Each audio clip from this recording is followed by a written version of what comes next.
On this week's episode, why this weekend was a quiet place at the box office. Can Sonic still be fun in 2021? And we talk the divisive legend of the Ultimate Warrior. All this and more as we once again delve into the pop culture cosmos. Welcome to the Pop Culture Cosmos. And we're back with another episode of the Pop Culture Cosmos. This is Gerald Glassford from Pop Culture Cosmos, Game Source, Inside Sports Fantasy Football, and the Lakers Fast Break. We truly appreciate everyone out there listening to all of our shows, and if you can, please give us a 5-star review on Apple Podcasts. Plus, if you can like, share, subscribe, follow, or do anything that you can to support us right here at Pop Culture Cosmos and popculturecosmos.com, along with our great friends at Humanica Media and so much more, please do so today. And if you do, it is sincerely appreciated. But it wouldn't be a Pop Culture Cosmos without my good friend. It is Josh himself from Pop Culture Cosmos. You got to catch everything that he's doing today at popculturecosmos.com. His fantastic show, the Super BS Gamescast, plus his book, which you can get today at Barnes & Noble, and that Amazon thing. It is called Congratulations, You Suck. It is my good friend. It is Josh Peterson. What's up, man? Not much, man. I broke all my rules yesterday and bought a PS5 off a scalper, and I don't know how I feel about it. I like the PS5, and the scalper said he was using the money to pay for his college tuition. I still don't agree with that scalping, but I was telling my wife, as long as they don't sell these things in stores, like no stores are selling them physically. So I was telling my wife, as long as they are selling them online only, like the only way the common person who actually wants to play them is going to be able to get a hold of them is through a scalper. It's crazy. It is crazy, and as someone like yourself that has had to buy his Xbox Series X and his PlayStation 5 via that way, it seems very unfortunate the extra amount of cash that you spent on that when you could have spent it on controllers, games, anything else for that. It's very disappointing, and until Sony and Microsoft get together and figure out a way to combat this or try to produce more product out to get it out there, it's still going to be the same for a long time to come. And that's probably one of the reasons why I don't want to go ahead and get a system right now, because I don't want to pay that extra charge. I'm already paying $500. That's enough for me. Yeah. And I guess like the thing that irks me about this is that there is no way, like if you think about it, there is no way to defeat the bots. Like you can't click faster than the bots. It's impossible. I was talking to Brian Wegner. He got one, and it's just the people who do manage to get them, it's just a sheer act of luck that lets you get one at the right moment. Most of these, I was talking to someone who actually makes bots, and he's saying, yeah, his bots scooped up like 2,000 units of PlayStations and Xboxes on Amazon earlier this week. It's insane, man. It is insane, and it's very unfair to the general consumer out there who just wants to buy one for their family, one for themselves. These gamers that want to go ahead and progress to the next generation of consoles. And unfortunately, they're not allowed to because of this, like you said, hoarding and overcharging and all the scalping that's going on. Very unfair that it's still going on well into the first almost 7 months now of this next console generation. And due to the semiconductor shortage that's still out there and still prevalent, Sony and Microsoft are still saying that they're not going to have the situation under control until 2023. And that's a bad sign for gamers that they will not be able, in large part, to adapt to a next generation until maybe the summer of 2023 or the fall of 2023 at the earliest, when already so many people will already have tried to get into that next generation. It's just very disappointing indeed.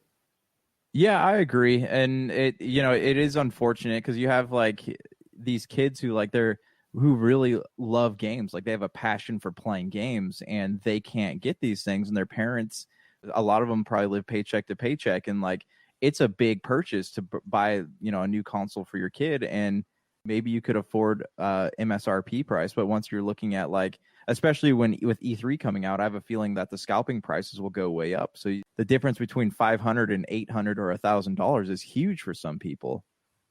Well, we'll see what happens, and I'm not counting on this holiday being better for consumers.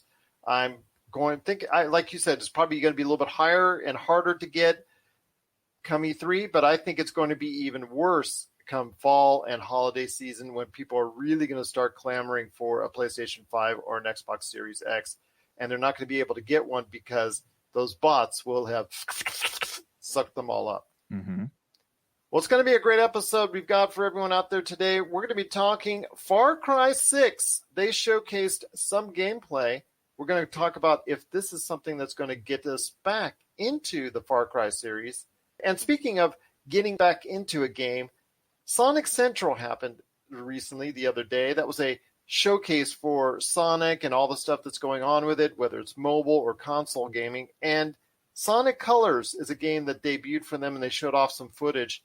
And we're going to talk about how well it looked, plus if Sonic the Hedgehog is still going to be something that players find fun, find amusing, find entertaining in 2021.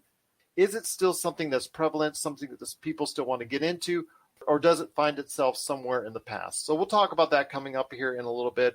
Plus also as well, we're going to talk about the Eternals, because the Eternals trailer, as we mentioned on the Friday show, and big shout out to Degenerate 2018, Jamie Monroy, for sitting in. Glad to hear his thoughts on the Eternals trailer. I saved my thoughts on the Eternals trailer that dropped on Monday for this conversation today. Who are the Eternals? And are we excited for the movie that's coming up later this year? We're going to talk about that coming up on the show as well. Plus, Chris Pratt and Mark Wahlberg showcased new trailers for their upcoming movies, The Tomorrow War and Infinite. Both of those are coming to platforms on streaming. They're not going to theaters. They're coming to streaming, so we'll talk about those movies coming up as well. And No Ian Fine from Honey Queen is also going to stop by for a few minutes to talk about The Ultimate Warrior. Why is The Ultimate Warrior coming up in the news? Well, last week on A&E, they did a WWE biography on him. And coincidentally, or not so coincidentally, Vice's Dark Side of the Ring also showcased a different side of the Ultimate Warrior as well. So we're going to talk about the divisiveness of the Ultimate Warrior and how convoluted it is, and all the different things that were said and done during the course of his lifetime. So we'll talk about that coming up on the show as well. But first, my friend, I'm getting a little bit teary-eyed because I get to finally talk about a box office battle once again. It's been forever, man. It's been forever. But this weekend at the Memorial Day box office, A Quiet Place Part 2 took home the top prize. It is closing in on, I think, right around 47 million, 48 million at the box office this weekend domestically, and will, by the end of Monday, hit close to $60 million domestically, which is a huge win at the box office for A Quiet Place. Cruella also had a decent weekend as well, but with them, it's more like how well did they do on Disney Plus, because they were a premiere day and date. You had to pay $30, but you could go ahead and stay home and watch it. I want to hear your thoughts on this Memorial Day box office matchup. Is it good to hear that people are heading out to the theaters once again? And how surprised were you about A Quiet Place Part 2 taking the top spot? A lot of people are saying that the people are starting to go back to the theaters because of A Quiet Place Part 2. As someone who follows the stocks, I see the AMC stocks going up, and a lot of people are crediting A Quiet Place Part 2 with that. But that being said, I've heard good things about it. I've heard it's great. I heard it's not as good as A Quiet Place Part 1, but it's kind of the only thing that is out that people want to see. With like Cruella, my wife watched it. She really enjoyed the movie. The kids really liked it. I didn't watch it, but from what I understand, it's a pretty good movie, but it's something that's like easier to watch on your couch. So I don't know how much Cruella is contributing to the box office numbers, but looking at A Quiet Place, and I know there's Black Widow's coming out, and people are getting stoked. Marvel's putting out trailers for Eternals and all that. So I think that this is just the beginning of like a bigger influx of people who will be steadily going back to the movie theaters. I agree with you, my friend. You are going to see an uptick in people going back to the movie theaters, and I think it's very well represented by this Memorial Day weekend because Cruella came in second place, a distant second place, but still it should earn about 27, 28 million over the course of the 4-day Memorial Day weekend if you include Friday and Monday. So it will be something that I think a lot of people are also going to check out. But again, it's also getting supplemented by the fact that you could watch it at home for $30. So that's, I think, the bigger interest right now of that only Disney knows is that how much money is Cruella making at home on that Premier Access?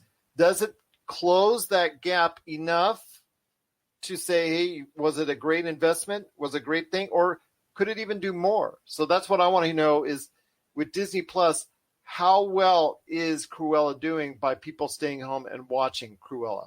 So, as far as like what it's doing for Disney Plus, I don't know. Like I honestly like I'm so out of the loop with movies these days because like it's just been so long since something of note has come out. I've heard that it's better than Mulan. So like the people I've talked to who have watched it said that they felt a little more justified in paying the $30 premium for it. Is it worth like picking up a Disney Plus subscription for? I don't think so because this is like a it's a weird offshoot prequel movie. It's not really something that's like I have to pick up a Disney Plus subscription or pay the $30 premium because I need to be part of a conversation that's happening right now. I don't think it's like generating that kind of buzz.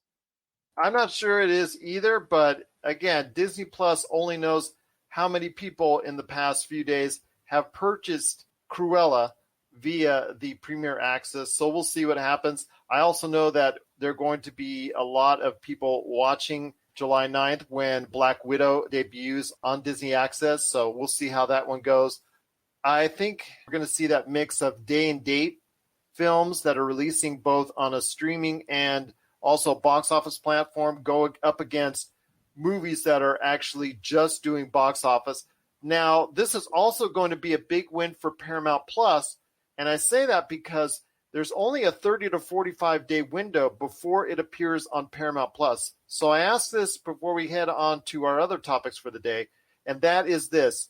Do you think that it's only going to be doing well for maybe a week or 2 weeks because people know in the back of their minds, hey, if I didn't catch it right away, I'll be able to catch it for free next month on Paramount Plus?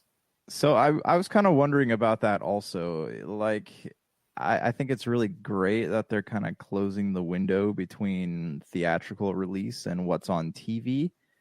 But at the same time, like you said, like, are they going to feel like they're missing out on the conversation if they wait a month to watch it? But who's to say that the people who start the conversation aren't going to wait a month to watch it also? Because that's not really a long time, if you think about it. And if you have that Paramount Plus fee to use it, what is the purpose of going out to the movies, especially if it's not like a big event film? Universal, are they attached to any streaming service right now? Yeah, Peacock. So when F9 comes to streaming, it'll go on Peacock.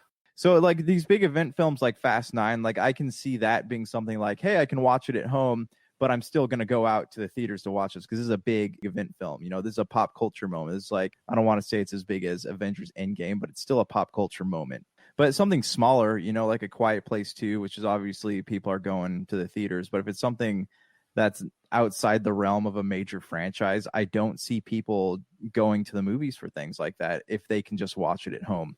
Especially like a month is not that long. If it's 2 months, like that might be a proper window to where it would be worth going to the movies to see. But like a month is really not that long, especially since most people, especially these days, don't get to catch new things until, a few weeks after they're out anyways.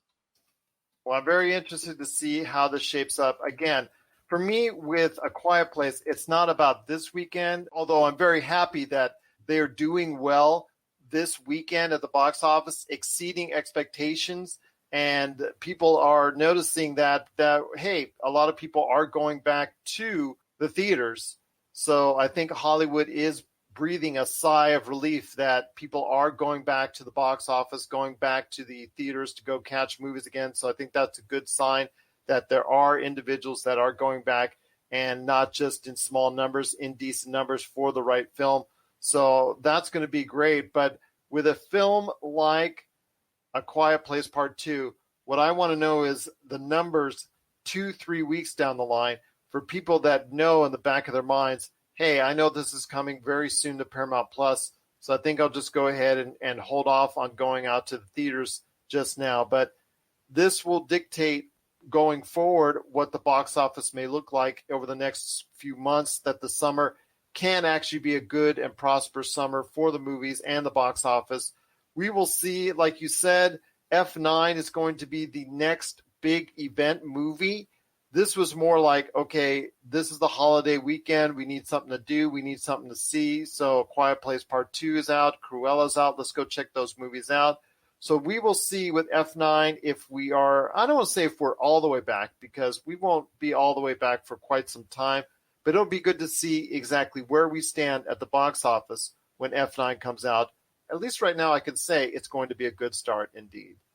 What are your thoughts out there on this weekend at the box office? The matchup between Cruella and A Quiet Place Part 2 goes to A Quiet Place Part 2 with almost $60 million in the bank domestically here in the U.S. by Monday. Share us your thoughts, popculturecosmos@yahoo.com, and tell us if you went to the movies this weekend or if you are excited about the possibility of going back to the theaters once again. Hey, this is Chad from Ghost Toasters, and you're listening to Pop Culture Cosmos Podcast. I know you've been hearing about Manscaped on all those other programs and podcasts. Well, Manscaped and the Hoopheads Podcast Network are working together on something fantastic. And oh my goodness, have we got a deal for you. Manscaped.com has just released their wireless, waterproof, and rechargeable Lawnmower 4.0, which offers their trademark skin-safe replaceable blades that gets you the ultra-close shave exactly where you need it.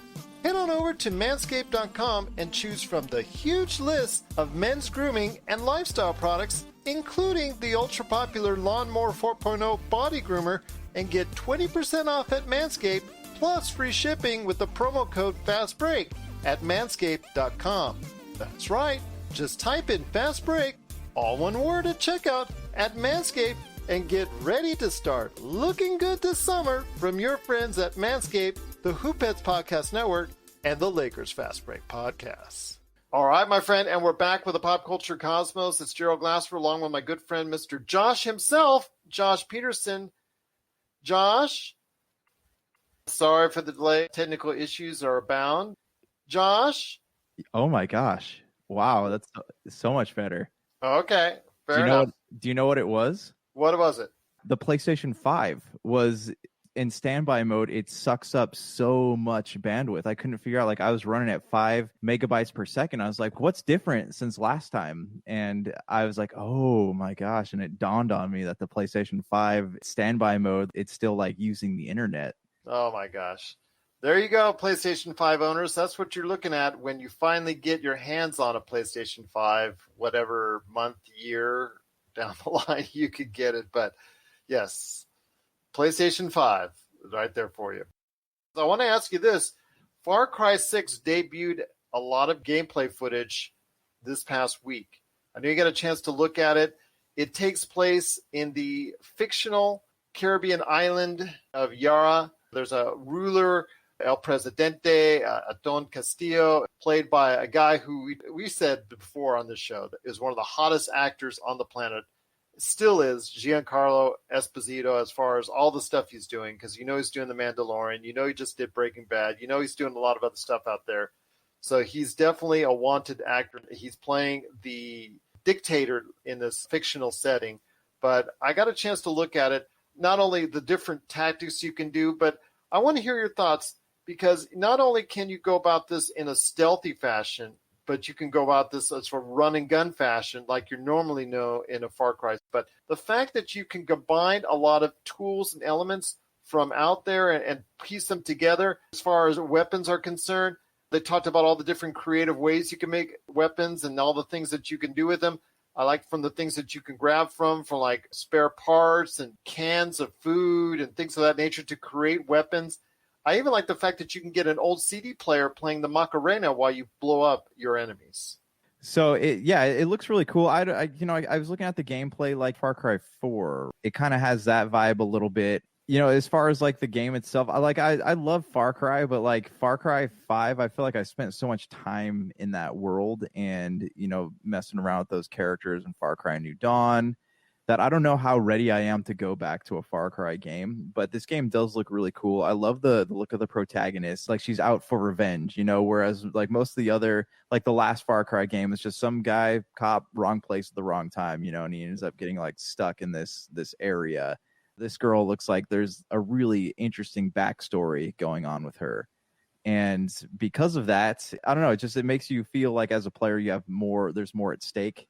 Looking at the gameplay, really, really loved the rocket launcher backpack. That looks really cool. Mine was the Macarena, the one that you have the actual CD player playing it, and you're playing the Macarena as you're shooting it and as you're firing it. I thought that was really a neat trick. I thought that was very original in the way that they're going ahead and developing it. But again, it's up to you to piece these things together from the environment that you're in order to go ahead and build yourself a weapon that does different things in different combinations. So I like that aspect of it. I think it's taking the Far Cry series into a nicer direction. It's like you said, with the Far Cry series, it was like same old for me. I know that the Far Cry series seems to be loved by a certain niche of gamers out there, but for me, it was like, okay, I got into 1, got into 2, started drifting off into 3 and 4, never really got into 5. I know that there was Far Cry offshoots, and getting back into Far Cry 6 seems to be something I may get back into. Yeah, I mean, I'm definitely excited to play it. Like it looks really cool, and like I love those Far Cry games just because of the freedom it gives you to kind of play the game how you want to. Like if you want to go in, do a stealthy thing, you can. If you want to just go in guns blazing, you're welcome to do that. If you're one of those people who grew up playing Halo and just running over people on warthogs, like there's clearly a style for you to be able to drive around in vehicles and play, I guess in a more destructive manner if that's what you're into. It looks fantastic. It looks like it's a very beautiful game. It looks like it kind of, I guess, mirrors a lot of stuff that's popular in pop culture these days, especially with like, look at Narcos on Netflix and stuff like people really like those kind of shows. So I can see where this setting would be really appealing. It looks like it's got a launch window where of October, and obviously we don't know anything until E3 starts hitting our airwaves here, but like right now that's the only game, like big game announced for the fall. So I mean, I think they're sitting in a pretty great place. It's kind of weird though, because Far Cry games have traditionally released in like February or March. So I'm curious why the fall gaming season this year. I would imagine the coronavirus and the fact that everybody was on lockdown and you couldn't be at the studio. Everybody had to do things by remote. Maybe that slowed things down. I'm just going to assume that at this point. Yeah, that's a very fair point. I'd be curious now because I mean October, like I'd be curious to know like what kind of release dates we're going to get when E3 rolls around, and how is that going to affect the sales of the game? Because Far Cry games, we've talked about this before. Like how long is too long for a game? Something like Halo or Gears or something, you can pump through the campaign in about 6 to 8 hours. Far Cry is a game where you could literally sink over 60 hours into. So it's just, I guess it's a big question here of like, how much time are people going to be able to invest before something else comes out that they want to play? Well, we want to know your thoughts out there on Far Cry 6. I'm impressed, and so is Josh, with what we've seen so far. Will it be enough to get us right in and put us right in the map and have us fighting for freedom on the fictional island of Yara? Well, we'll wait and see, but it is something that we are intrigued by, and it is coming out as of right now, and we got to put that tenuously for all the games that are coming out. But October 7th looks like it's going to be the street date for Far Cry 6, and we want to hear your thoughts if you're still into the Far Cry series. Are you excited for this? Or if you've kind of tuned yourself out or have never really gotten into the Far Cry series, will Far Cry 6 be that game that gets you right into or right back into the Far Cry series? We want to hear your thoughts. PopCultureCosmos@yahoo.com. Well, before we hit the half-hour break, my friend, and our discussion right after that about the Eternals, I want to ask you this. I saw a couple of interesting movie trailers drop. In fact, there's been quite a few, but I picked out two in The Tomorrow War and Infinite. And they both star previous box office heavyweights, Chris Pratt and also Mark Wahlberg. And Mark Wahlberg starring in Infinite with Antoine Fuqua, who's a great director, done a lot of great things, Training Day to start off with. So Infinite's going to be an action thriller from him. And then we also have a futuristic, in a kind of way, thriller from Chris Pratt in The Tomorrow War. Now, The Tomorrow War is going to be premiering on Amazon Prime, and Infinite is going to be Paramount Plus. Infinite is a action thriller, like I said, from Antoine Fuqua, director, who, again, probably most famous film is Training Day, which is an excellent film. Absolutely love it. Denzel Washington is at his finest in that film. And, you know, this is going to be something I don't think is going to be as memorable. I mean, it just seems to me like a straight action thriller with a kind of little bit of a sci-fi twist in that if you're an Infinite, you get to go ahead and live infinitely, and whether you die or you're reborn or whatnot, you just keep coming back constantly. And I guess this tells the tale of the regeneration aspect of that process. And I know obviously there's a bad guy involved, and be like standard action fare. With The Tomorrow War on Amazon Prime, you know, Amazon acquired that film with a big chunk of change, and with Chris Pratt leading the way, there's not a real whole slew of well-known actors supporting him outside of J.K. Simmons.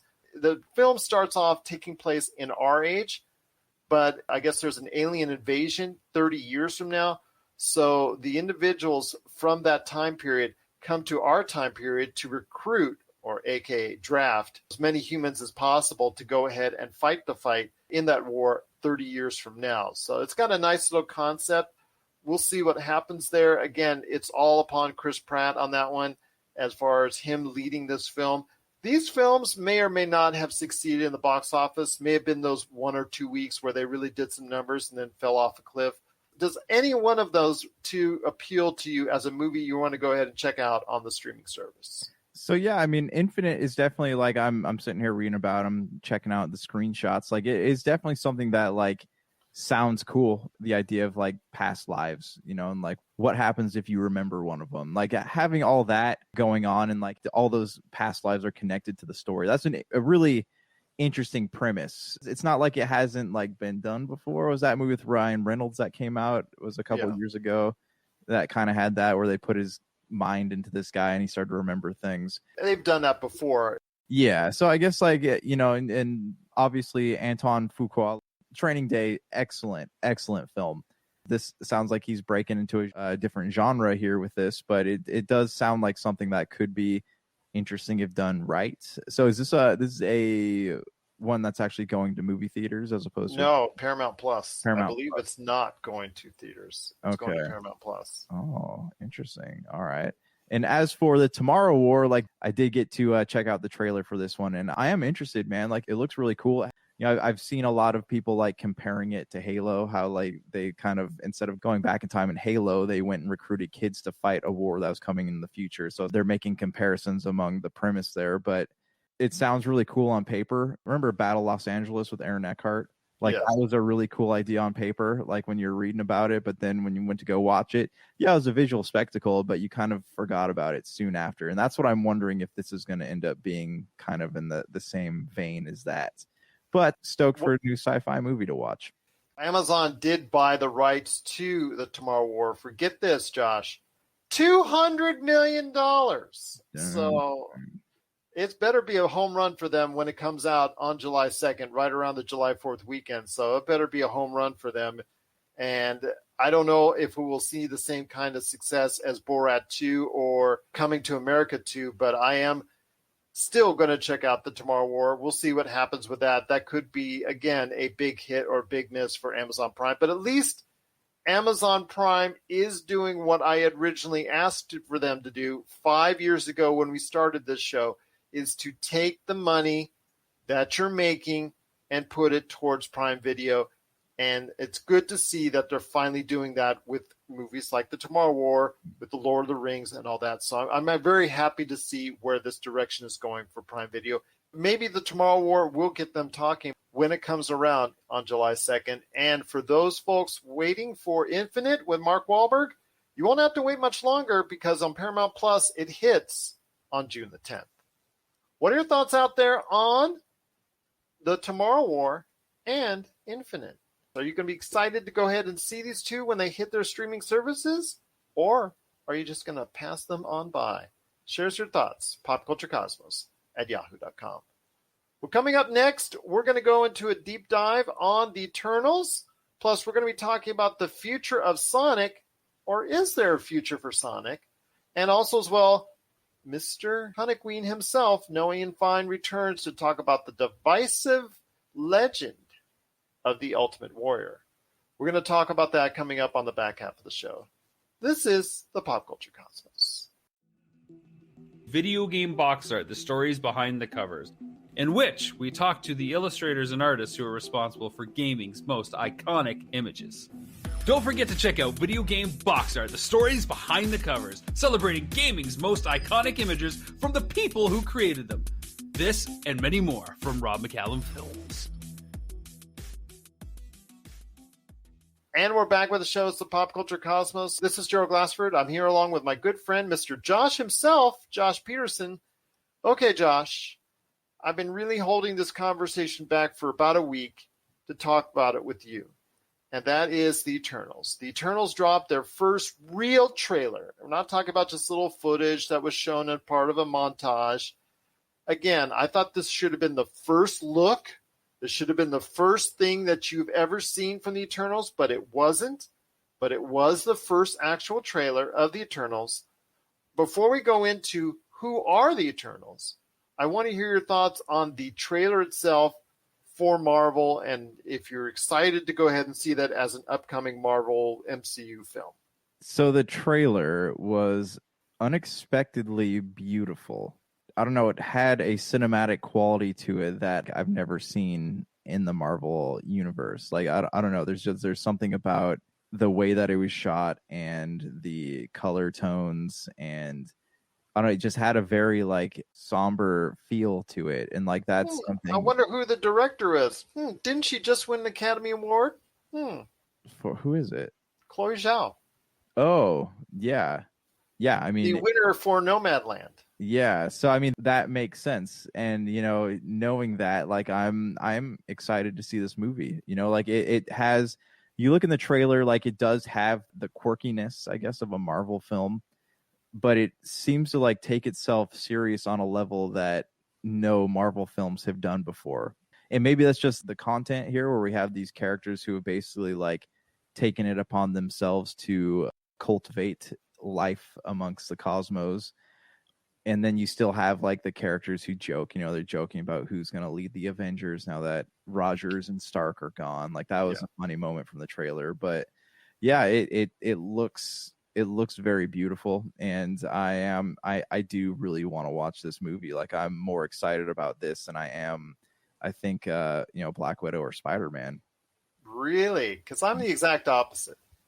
Really? I didn't find a connection with the characters, where it did look cinematically very well done. But for me, it's about a connection to the characters, and I didn't find a connection to the characters yet. I'm going to see it, obviously, because I have got the Josh OCD when it comes to the MCU. I got to see everything, whether I like it or not. So I got to see it. I got to be a completionist with Josh OCD gaming style right there for you. But when it comes to the Eternals, for me, it's about a connection to the characters, and I don't feel that yet. I don't get a vibe either which way. And indifference is not a great thing when it comes to an upcoming film. And to me, that's kind of concerning that I don't have, I got to miss this film. This is horrible. Or I got to see this. So I don't have the excitement I do for Black Widow. And you know why, because I've also been screaming about this since 2016. So I better be excited for it. And then with Shang-Chi and the Legend of the Ten Rings, that I'm excited for because of how far it can take the Kung Fu genre. So I'm looking forward to those films any more so than any of the films in the MCU right now. And with the Eternals that's coming after those two films, I'm just not feeling it yet. I'm just not feeling it. Yeah. Okay. So I'm really excited about Shang-Chi. Like we've talked about this before. Like I'm a huge martial arts movie fan. I know you are too. So like that's something that I am really looking forward to. Spider-Man and Black Widow, they feel so interconnected with the MCU, and that's not a bad thing. But it just like as opposed to where like the Eternals feels like something new to me, much like Guardians of the Galaxy did when that came out, and same thing with Shang-Chi. I think that's why my excitement level is so high for these films, is because like it feels like it's going to make the MCU feel fresh to me again, as opposed to like having something that's tied into so many layers of stories that have already been told. And that's one thing in the advantage of the Eternals, is that it is fresh. I mean, we saw it work once before with the Guardians of the Galaxy, where nobody knew who was the Guardian. I don't. Even the comic book fans out there didn't know really too much about the Guardians of the Galaxy, because it was a series that was just really off to the side and in this really weird place in the Marvel realm. So when it came out, people didn't know what to expect, but it came off quirky, it came off fun, it came off entertaining. So a lot of people really caught on to the Guardians of the Galaxy. Will that same type of energy take place in the Eternals? I'm not so sure yet, because again, I don't have a connection yet. There's no cute characters to go off of, or there's no quirky or funny characters that I really got good vibes off of. Angelina Jolie looks very angry throughout the entire thing, and she's very silent for the most part in this trailer. And then you have Salma Hayek, who's there as well, and Gemma Chan. The thing is, okay, we're going to get into the Eternals right now. The first question I have for you is, and you're the comic book man, but you don't even have a great knowledge of the Eternals. Who is exactly the leader of the Eternals? Because in interviews and during the trailer itself, everybody keeps going back and forth on exactly who is the leader of the Eternals. Yeah, and I think that's kind of a joke that they're running with. Okay, there's this like idea, right, that every superhero team needs a leader. And I think that's even where that joke about Iron Man and Captain America came in the trailer. Like amongst great beings groups, like there needs to be someone who leads them. And I don't necessarily know if there is a leader for the Eternals. I don't know. It's just like you see there's a lot of very dominant personalities. I wish that Kumail Nanjiani was given more screen time in that trailer. I wanted to know a little bit more about him. But I mean, by all looks and appearances, it looked like in this movie, Angelina Jolie kind of was, I guess, the wisest among them. They kind of like painted her out to be Salma Hayek is supposed to be the leader, but then I hear Gemma Chan in an interview saying she's the leader. Then I read articles that says Richard Madden from Game of Thrones, his character Icarus, is the leader. So I don't even know, man. Yeah, I don't know either. It's interesting. If you look at the Eternals comics, who's the blonde guy in the Eternals? Icarus. He's the one that's always kind of like front and center on the comic book covers. So like that, my assumption was that he was the leader, but it doesn't sound like in this iteration of the Eternals, any of them really know who is the leader here. And Gemma Chan, who actually played an MCU character before in Captain Marvel, she is playing the character of Cersei. She is in a love triangle with Icarus, but I will mention who she's in a love triangle with later on with another character, but that's coming up in a bit because he's a different thing altogether, and his future could be a little bit different from the Eternals. But Salma Hayek, she plays Ajak. She's supposed to be the spiritual leader from what I hear, from what I'm reading. And then, like I talked about Angelina Jolie, she was really angry. You don't want to mess with her. She's playing the warrior Athena. You see her with the sword. Then you see Don Lee was cast as Gilgamesh. He's supposed to have a lot of powers. You saw his mystical powers. He's supposed to be the strongest of the bunch. Okay. You saw Makari. She's like a Flash, so she's a speedster. She's the first deaf superhero. Sorry, that's kind of a big deal. Yes, absolutely. Then like we talked about Kumail Nanjiani, he's playing a sword expert named Kingo. I think right now it's what we saw is clips from him as a Bollywood star, because in the Marvel comics it said in today's world Kingo was a famous Japanese action star, but in this case Kingo's been moved over to Nanjiani, who is a Bollywood star. And then you have the Sprite character. He's a smaller, younger looking Eternal. Then you have Brian Tyree Henry, who's playing Fastos. So that's a completely different changed character from what the comic book represents. Then you have, like I said, about Gemma Chan with Cersei. And then you get to also another Game of Thrones actor, Barry Kagan, who will play Druid, who looks kind of brooding and kind of looks like off to the side, who looks like he's going to be maybe like, you don't know whether he's good or evil. He could be the villain behind this thing. You're not sure. Then you have the Black Knight, who is not an Eternal, but is associated with Eternals in this. He's being played by Kit Harington, who's going to be a warrior in this film. And he's the other end of this love triangle between Gemma Chan and also Richard Madden in this. And his character is going to end up being the most important because I think from all inferences from what I'm seeing and also what has been said in a roundabout way by Kevin Feige, the head of Marvel himself, that the future for Kit Harington could be more in line with the Avengers going forward. So, okay, Black Knight is a very interesting character. He's always been a character that I've loved to read, but still like wish that there was more content on him out there.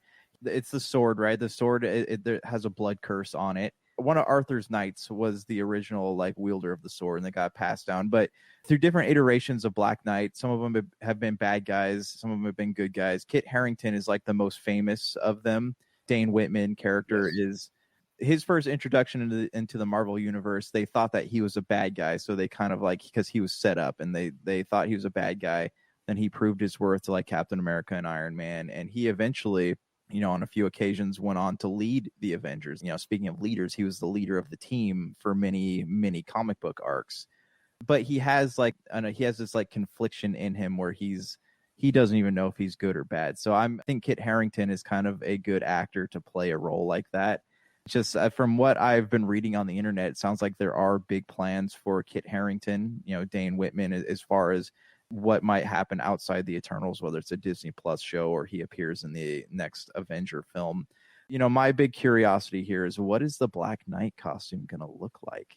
That's a very curious question. And I know the memes going around with Richard Madden and Kit Harington from their days at the Game of Thrones. I think the last words spoken to each other during the course of the series on the show was, "When I see you again, it will be dressed in black." So somebody is going to be dressed in black, and that's going to be Kit Harington. But the Eternals, the success and the future success of that series, whether or not it gets Eternals 2 or whatnot, I think is going to depend on the people accepting it and becoming familiar with it. And I think Marvel's going to have to do a even better job of getting people familiar now with the Eternals going into the film.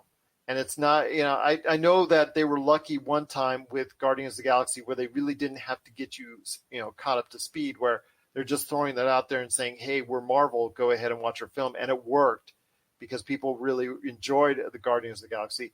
I think with the Eternals, because of the fact that we're going to be in the middle of all this Marvel stuff, because I know you get sick talking Marvel week after week, but think about it. During the time of the Eternals, we're going to be right off the What If series, and we're going to already have Loki done. We're going to have Black Widow done. We're going to have Shang-Chi done. We're going to have more Marvel that's coming on the way after that. So we're going to be in the middle of all this Marvel. And while that, they're going to have to get everybody up to speed on the Eternals, because that's coming around a time where it's not a December film where people are going to check it out during the holiday break, but it's also not a summer or late summer film. It's going to have a smaller window to succeed.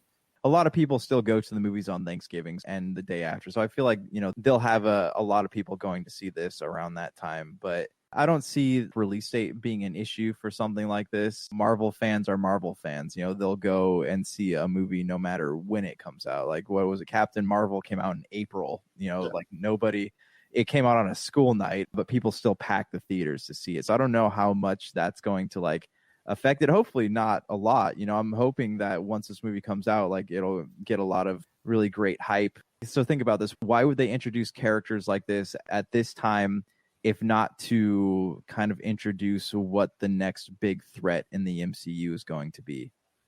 Well, we're going to answer hopefully a lot of those questions when it does come out later this year, and that is the Eternals. I'm still on the fence about it, about my excitement for it, because I'm really not familiar with them as of yet. I've read up on them. I've gone ahead and checked out as much as I can, but still, I kind of still don't have that vibe one way or the other, so we'll wait and see. Josh is already excited because he loves the way this film has been shot, and of course, with an Academy Award-winning director behind the helm, and I'm sure an award-winning team behind her, it looks like it's going to be a well-shot film. So we'll see what happens if the characters can connect with us, and if Kit Harington's Black Knight character will become a major part of the MCU going forward. What are your thoughts out there on the Eternals? Share us your thoughts. PopCultureCosmos@yahoo.com. Well, coming up after the break, it is No Ian Fine from Honeyqueen. He is going to talk about the 2 documentaries that were shown last week and how they both included The Ultimate Warrior and also showcased the dark side, there's the pun, and the light side of his career, his life, and who he was. So we're going to talk about the very problematic and very divisive history of The Ultimate Warrior coming up after the break. And then after that, Josh and I will close out the show talking Sonic the Hedgehog. And is he still something that gamers should check out in 2021? This is the Pop Culture Cosmos. If you need your video game fix, be sure to check out Retro City Games. Located in Town Square on Las Vegas Boulevard or in Henderson, Nevada, Retro City Games has the cure for all your video game vices. Retro games and games for current consoles, Nintendo, Sega, PlayStation, Xbox, and more. Retro City Games has all the staples from any library and some highly collectible offerings too. So pick up a few games today at Retro City Games in Town Square on Las Vegas Boulevard or in Henderson, Nevada. Retro City Games is your video game metropolis. All right, now we're back with the program. It's Gerald Glassford coming right back at you here at the Pop Culture Cosmos. The Ultimate Warrior. He recently came up not only in 1, but 2 documentaries on him, A&E's biography, and then also as well in the same week, coincidentally, I don't think so, it was Vice also bringing up The Dark Side of the Ring as the latest episode. But here today to talk about the polarizing sides of The Ultimate Warrior is a good friend indeed. You got to catch what he's doing today at Honeyqueen on Podbean and also on Facebook. It is Noah Ian Fine. And Noah, again, A&E and Vice both show different sides of the Warrior, his past, his run in the WWE, and ultimately what happened with his untimely death. Looking at it from both the sides of his current family at the time of his death and also his ex-wife from a previous life as well. So we got the chance to look at it in one fashion and another. If you watch both documentaries, you got to see both the good and the bad and the very polarizing life of the Ultimate Warrior. I have a devil and an angel on both sides of my shoulder. That's for sure. That's for sure. I don't know what his legacy is going to be other than, unfortunately, he sabotaged a lot of careers. He injured a lot of people to the point where they had to retire. He broke Heenan's neck and didn't care about it. He caused Bulldog severe back pain and didn't care about that, to where Bulldog had to rely on oxycodone before he passed away. I believe there's also something that happened between him and Jannetty. So the only legacy that I think it will always be is somebody who was not born into the business but thought that he can carry the business and had to learn the hard way. And I think now that we see wrestlers where they would watch the business but understand and respect the business. And I think they're better than what Warrior attempted to do.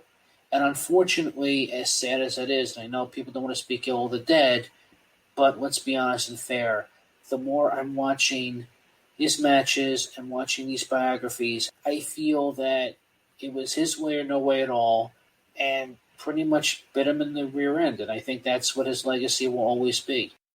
I disagree with you on that a little bit. The fact that I think his legacy will be complicated. It will be muddled. It will be messy with all the stuff that went on behind the scenes and his poor decisions and poor choice of words, both in and out of the ring. It will also be complicated because of the good memories that so many people from the late 80s and early 90s have, that we as consumers and wrestling fans have for him.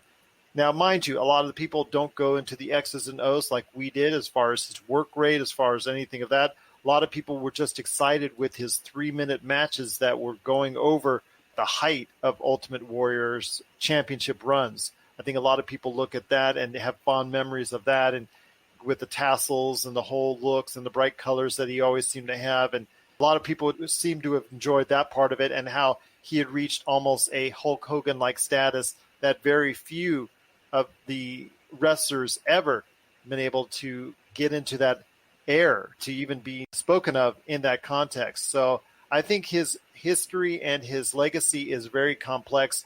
He reached the highest of heights as the most popular wrestler on the planet, but he's also reached the lowest of lows in regards to what he did and said off and on the actual mat itself. So again, it's very complicated, and I don't think that either of these two, the A&E biography or the Dark Side of the Ring, gave a definitive answer on what the true legacy of the Ultimate Warrior. For somebody that's just stepping into it and watching both, I think you'll be confused and quite understandably upset in regards to what exactly is the legend of the Ultimate Warrior and why he did so many things that he did and said so many things he said. But again, for me, I think the Ultimate Warrior's legacy will always be very incomplete, very jumbled, and very messy, to say the least. It will be. It is no Ian Fine. You can check out his show, Honey Queen, each and every month on Podbean, plus also Honey Queen wherever you get your social media. Well, Noah, it's been great having you on the program, talking the very complicated history of the Ultimate Warrior. Hoping to get you on real soon once again right here at the Pop Culture Cosmos. You're listening to the Pop Culture Cosmos. And we're back with the show. It's the Pop Culture Cosmos. Thank you so much to Noe Ian Fine for stopping by on the show, talking the Ultimate Warrior and all the divisiveness that went on with last week's two biographies. But before we head on out, my friend, thank you so much to all the stations around the world that plays us. Also as well, thank you so much for the heavy response on downloads for last week's episode, especially on Friends. A lot of people talking Friends, and obviously we've heard a lot of success from that. In fact, HBO Max says they've gotten a similar type response than what was put out there by Wonder Woman 84, so that's a good sign for HBO Max. But before we head on out, my friend, Sonic the Hedgehog. There was a Sonic Central 2021 talking about some of the games, the mobile games and other stuff like that, but the big game that they were talking about was Sonic Colors Ultimate. And the reason why I'm talking about this is because they showcased the game that's coming up to platforms, PlayStation 4, Xbox One, PS5, which you have, Xbox One Series X, which you have. You and the bots only have this. But did you get a chance to check out Sonic the Hedgehog in 2021 in Sonic Colors Ultimate? And the next question is, do you really care?